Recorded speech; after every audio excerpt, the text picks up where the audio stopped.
الحمدللہ والصلاة والسلام علی رسول اللہ۔ اعوذ باللہ من الشیطان الرجیم، بسم اللہ الرحمن الرحیم۔ سورہ نجم کی آیت نمبر 2 ہے۔ اللہ تعالیٰ کا فرمان ہے، ما ضل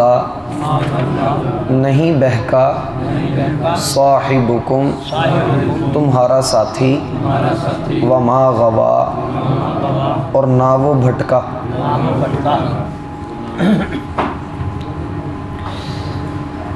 احباب گرامی، اس صورت مبارکہ کے آغاز سے ہی یہ بات واضح ہو جاتی ہے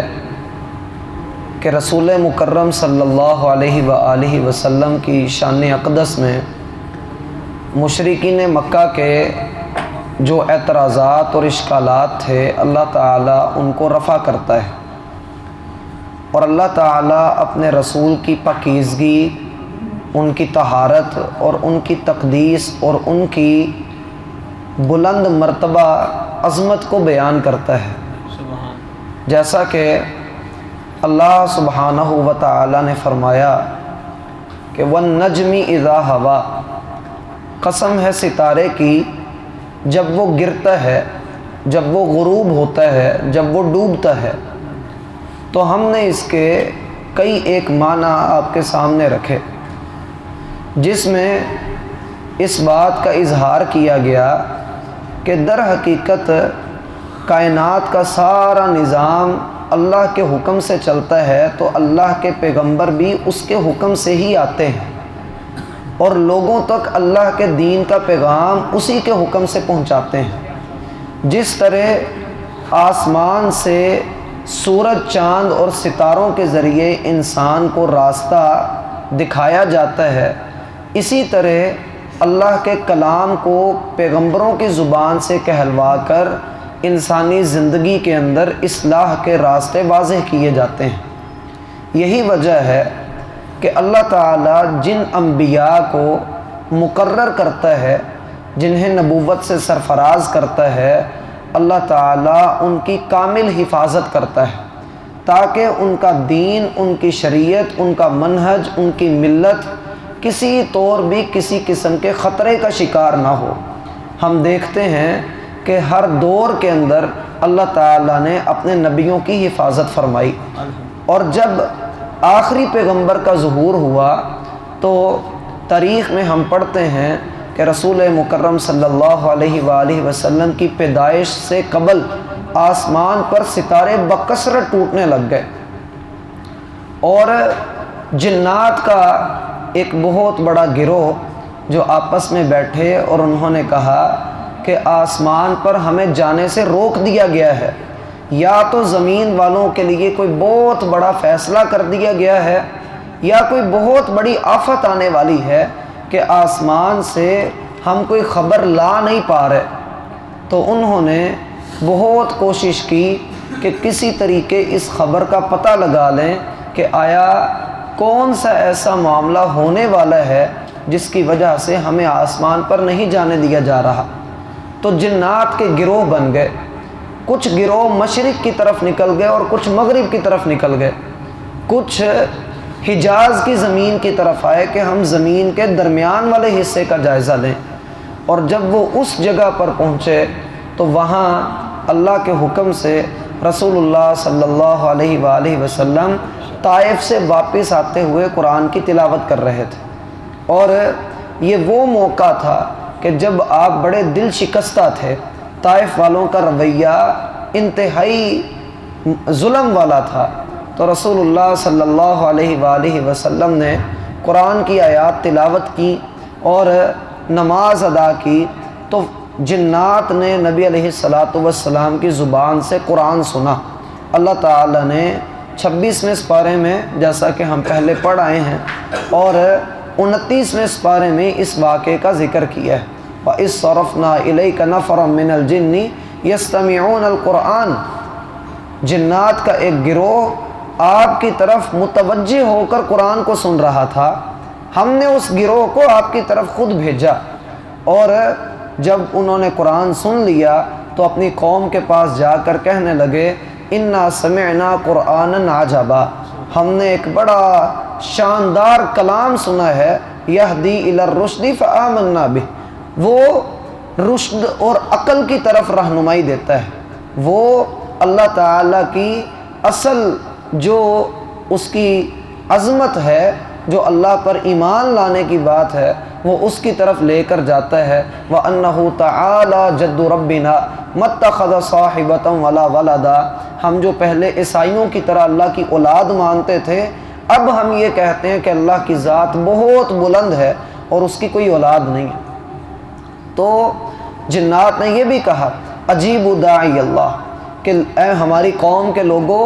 ہم نے جو قرآن سن لیا ہے ہم تو اس پر ایمان لے آئے ہیں، تم بھی اس پر ایمان لے آؤ، اور جو اس پر ایمان نہیں لائے گا وہ تو کھلی گمراہی کے اندر جا پڑے گا۔ تو اللہ تعالیٰ نے اپنے نبی کی حفاظت ہر دور کے اندر فرمائی، ہر لحاظ سے فرمائی، اور اللہ رب العالمین نے کہا ما ضل صاحبکم، تمہارا ساتھی گمراہ نہیں ہے۔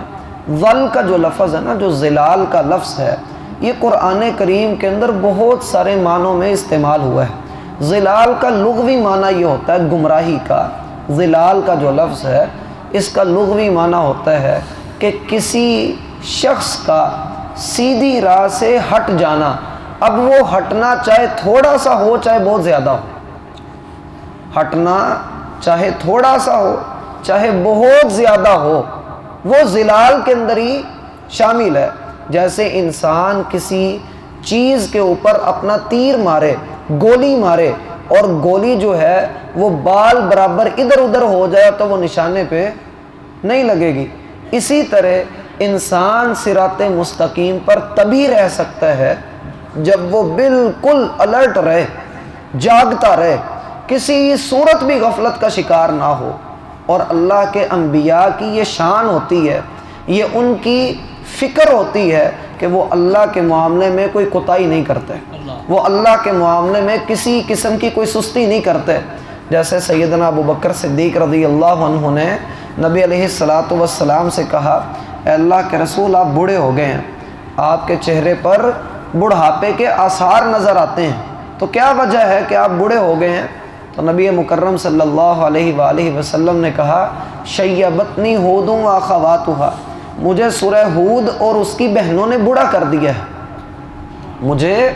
سورہ ہود اور اس کی بہنوں نے بوڑھا کر دیا ہے۔ اس کی بہنیں کون سی ہیں؟ اذا الشمس کوورت، اور اذا السماء انشقت، اور اذا السماء انفطرت۔ یہ ایسی صورتیں ہیں جس میں اللہ تعالیٰ نے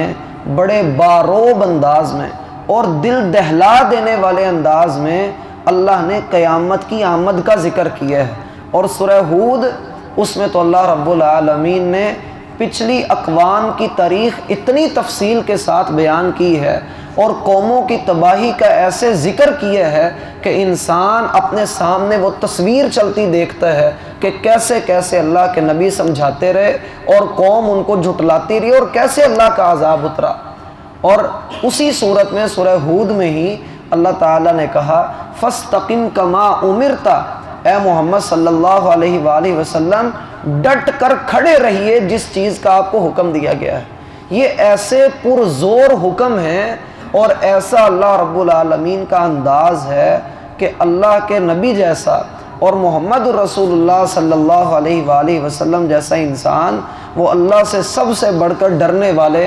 سب سے بڑھ کر متقی اور پرہیزگار، آپ علیہ السلام نے پھر اللہ سے ڈرنے کا حق ادا کر دیا۔ یہی وجہ ہے کہ آپ صلی اللہ علیہ وآلہ وسلم جب قرآن پڑھتے تو سینہ اطہر سے ایسی آواز آتی گویا ہنڈیا ابل رہی ہے، اور آپ علیہ السلام پر اللہ کی خشیت اور رقت طاری ہو جاتی، اور آپ جو ہے وہ آپ کے پاؤں مبارک سوج جایا کرتے تھے۔ اور اللہ رب العالمین کے لیے آپ کا ڈرنا، آپ کا رونا، اس بات کو جان لینا چاہیے کہ نبی صلی اللہ علیہ وآلہ وسلم مزاح کرتے تھے،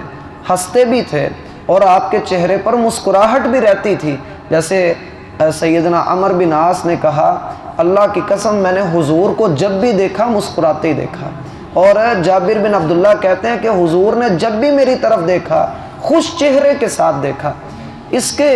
ساتھ ساتھ یہ سمجھ لینا چاہیے کہ نبی صلی اللہ علیہ وآلہ وسلم تنگ دل بھی نہیں تھے اور آپ سخت دل بھی نہیں تھے، آپ بڑے رقیق القلب تھے، نرم دل والے تھے، ساری چیزیں آپ کے ساتھ ہیں، لیکن پوری طبیعت نبوی کے اوپر، مزاج نبوی پر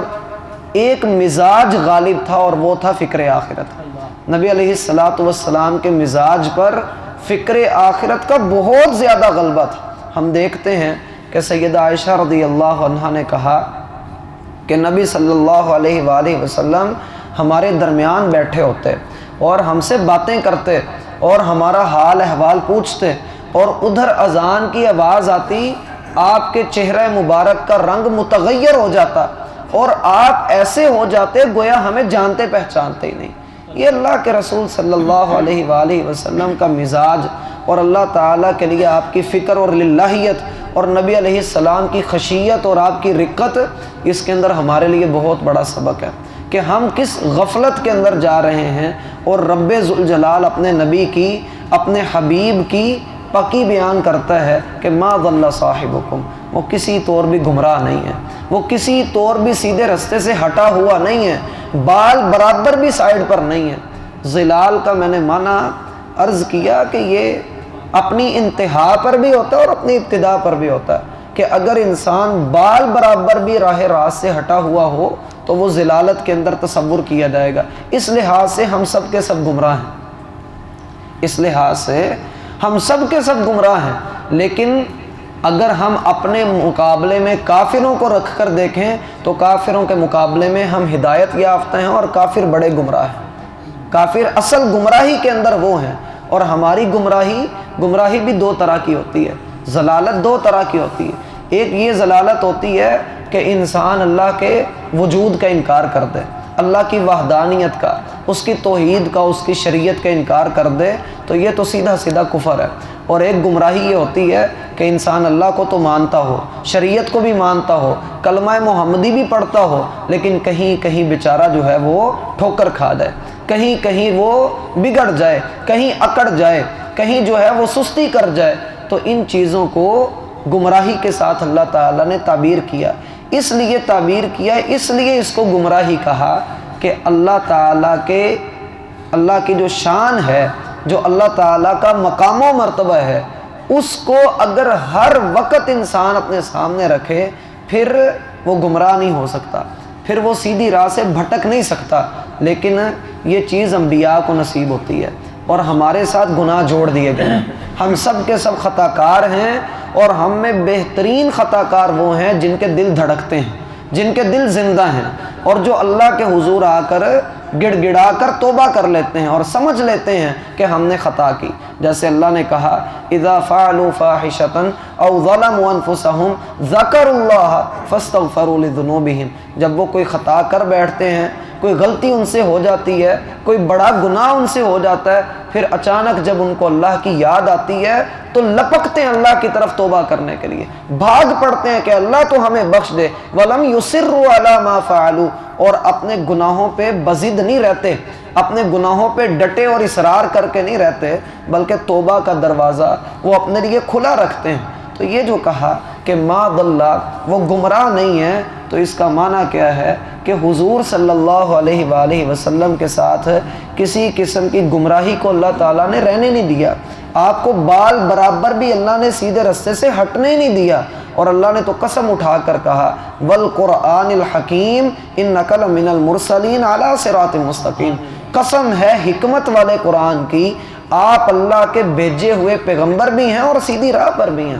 آپ گمراہی کی طرف نہیں ہیں۔ کیونکہ مشرکین مکہ نبی علیہ السلام کو معاذ اللہ کہتے تھے کہ صابی ہے، صابی معنی بے دین ہے، اس کا کوئی دین نہیں ہے، تو اللہ تعالیٰ نے کہا کہ آپ صابی نہیں ہیں، آپ تو اللہ کا کلمہ پڑھنے والے ہیں، اور آپ اللہ تعالیٰ کی وحدانیت پر اقرار کرنے والے ہیں۔ تو یہ ما ضل کہ وہ بھٹکے ہوئے نہیں ہیں، وہ گمراہ نہیں ہیں۔ قرآن کی ایک اور آیت ہے کہ وَوَجَدَكَ ضَالًّا فَهَدَىٰ، اور اللہ نے آپ کو جو ہے وہ ضال پایا، گمراہی پر پایا، تو اللہ نے آپ کو ہدایت دی۔ یہاں پر بعض لوگ ٹھوکر کھا جاتے ہیں اور عجیب و غریب جو ہے وہ فلسفہ جھاڑنا شروع کر دیتے ہیں کہ دیکھو جی تمہارا نبی پہلے معاذ اللہ گمراہ تھا، پھر اللہ نے اس کو ہدایت دی۔ تو بھائی سمجھ لینا چاہیے کہ نبی صلی اللہ علیہ وآلہ وسلم کے صراط مستقیم پر ہونے کی گواہی رب ذوالجلال نے خود دی، اور یہ جو کہا کہ اللہ نے آپ کو ضال پر ضلالت پر پایا پھر اس نے آپ کو ہدایت دی، تو اس کا معنی یہ ہے کہ جن کاموں میں نبی صلی اللہ علیہ وآلہ وسلم سے کسی حکم کے نہ اترنے کی وجہ سے کوئی معاملہ آپ نے کر دیا اور بعد میں اللہ کا حکم اترا تو نبی علیہ الصلاۃ والسلام نے اس کو بھی اپنی کوتاہی ہی شمار کیا۔ مثال کے طور پر نبی علیہ السلام نے ایک دن ظہر کی نماز 4 کی بجائے 2 رکعتیں پڑھا دی۔ صحیح بخاری اور صحیح مسلم کے اندر روایت آتی ہے کہ آپ نے 4 کی بجائے 2 رکعتیں پڑھا دی، تو آپ صلی اللہ علیہ وآلہ وسلم اٹھ کر گھر چلے گئے، اور صحابہ کہتے ہیں ہمارے دلوں میں اللہ کے رسول کا رعب اور ہیبت اتنی تھی کہ ابو بکر و عمر جو اللہ کے رسول کے سسر بھی ہیں بول نہیں سکے، بات نہیں کر سکے اللہ کے رسول سے کہ آپ 2 رکعتیں پڑھا گئے ہیں۔ تو ایک آدمی جس کا نام تھا ذوالیدین، جس کے ہاتھ لمبے تھے اور لوگ اس کو ذوالیدین کہتے تھے، اس آدمی نے نبی صلی اللہ علیہ وآلہ وسلم کو گھر کے دروازے پر کھڑا پایا اور دیکھا کہ آپ کے چہرے کے اوپر غصہ ہے۔ صحابہ کہتے ہیں کہ ہم نے حضور کو دیکھا اور ہماری نظریں جھک گئیں، اور ذوالیدین نے آگے بڑھ کر کہا اقصرت الصلاۃ ام نسیتا، اے اللہ کے رسول کیا نماز اللہ کی طرف سے چھوٹی کر دی گئی ہے یا آپ سے بھول ہو گئی ہے، یا آپ بھول گئے ہیں یا نماز چھوٹی کر دی گئی؟ تو نبی صلی اللہ علیہ وآلہ وسلم نے کہا نہ میں بھولا ہوں نہ نماز چھوٹی ہوئی ہے، وجہ کیا ہے؟ تو ذوالیدین نے کہا حضور پھر آپ نے 2 رکعتیں پڑھا دی ہیں، آپ سے 2 رکعتیں پڑھائی گئی ہیں۔ پھر آپ نے صحابہ کی طرف متوجہ ہو کر کہا ذوالیدین ایسے ہی کہتا ہے، کیا ذوالیدین کی بات ٹھیک ہے؟ تو لوگوں نے کہا جی اللہ کے رسول ایسے ہی ہے۔ تو آپ صلی اللہ علیہ وآلہ وسلم مصلی پر آئے اور آپ نے 2 رکعتیں اور پڑھائیں، اور سلام پھیرنے سے پہلے آپ نے سجدہ سہو کیا۔ تو یہ جو معمولی سی سستی ہے یہ بشری تقاضا ہے، یہ بشری تقاضے ہیں کہ اللہ تعالیٰ نے اپنی ذات کے سوا کسی کو بھی خطا سے پاک نہیں رکھا، کہیں نہ کہیں جو ہے وہ سستی بہرحال ہو جاتی ہے، اور پھر اگر اللہ کے نبیوں سے غلطی ہو، کوتاہی ہو، سستی ہو جائے تو اللہ خود اس کی اصلاح کرتا ہے، کسی اور کو اللہ تعالیٰ اس کی اجازت نہیں دیتا۔ اور اللہ کے نبیوں کا ایمان اتنا بلند ہوتا ہے کہ اگر وہ اپنی شان کے مطابق ان سے کوئی کام ہو جائے تو وہ اس کو اپنی سستی شمار کرتے ہیں۔ ہم جیسوں سے وہ کام ہو جائے ہم کہتے ہیں کچھ بھی نہیں ہوا، ہم کہتے ہیں کوئی مثال کے طور پر نبی علیہ السلام نے کہا میرے دل پر کبھی کبھی پردہ سا آ جاتا ہے، نبی علیہ السلام نے کہا صحیح مسلم کی روایت ہے میرے دل پر کبھی کبھی پردہ سا آ جاتا ہے، اور میں اس پردے کے آنے کی وجہ سے آنے کی وجہ سے اس کا کفارہ یہ دیتا ہوں کہ دن میں 100 مرتبہ اللہ سے بخشش مانگتا ہوں، اللہ سے استغفار کرتا ہوں۔ اب یہ پردہ اگر ہم اپنے دلوں کے اوپر دیکھیں تو اکثر ہمارے دلوں پہ پردہ رہتا ہے، ہم غفلت میں رہتے ہیں، جب نماز کا وقت آتا ہے تب ہمیں ہوش آتا ہے، تب ہم جاگتے ہیں، ورنہ دکان پہ بیٹھے بندہ کچھ برا بھی بول لیتا ہے، گندا بھی بول لیتا ہے، غلط بات بھی کر لیتا ہے، غلط معاملہ بھی کر لیتا ہے، اور بندہ کہتا چلو کوئی بات نہیں، اس کو احساس نہیں ہوتا، جبکہ حضور کا جو احساس ہے وہ بہت بلند چیز ہے۔ تو یہ جو اللہ تعالیٰ نے کہا نا وَوَجَدَكَ ضَالًّا فَهَدَىٰ، کہ آپ کو اللہ تعالیٰ نے ضال پایا اور پھر اللہ نے آپ کو ہدایت دی، تو اس کا ایک معنی اہل علم نے یہ بھی کیا کہ اللہ تعالیٰ نے آپ کو لا علم پایا، آپ کو شریعت کا علم نہیں تھا تو اللہ نے آپ کو علم جو ہے وہ شریعت کی شکل میں عطا کیا، فَهَدَىٰ، تو اللہ نے آپ کو ہدایت عطا فرمائی۔ اور اگر یہ کہا جائے کہ اللہ تعالیٰ نے آپ کو جو ہے وہ معاذ اللہ گمراہی والا معاملہ کیا جائے تو وہ جو گمراہی کا لفظ ہے میرا بھائی پھر اس کی وضاحت بہت لمبی دینی پڑ جائے گی، جو کہ عوام کے ذہنوں کے لیول کی نہیں ہے، جو کہ عوام کے ذہنوں کے لیول کی نہیں ہے۔ تو بات اتنی کریں جس میں عوام کو بات سمجھ آ جائے، جیسے سیدنا علی رضی اللہ عنہ نے کہا کہ لوگوں کو تم گمراہ کر دو گے وہ چیزیں بتا کر جو ان کی ذہنی سطح کے مطابق نہیں ہیں۔ تو یہ جو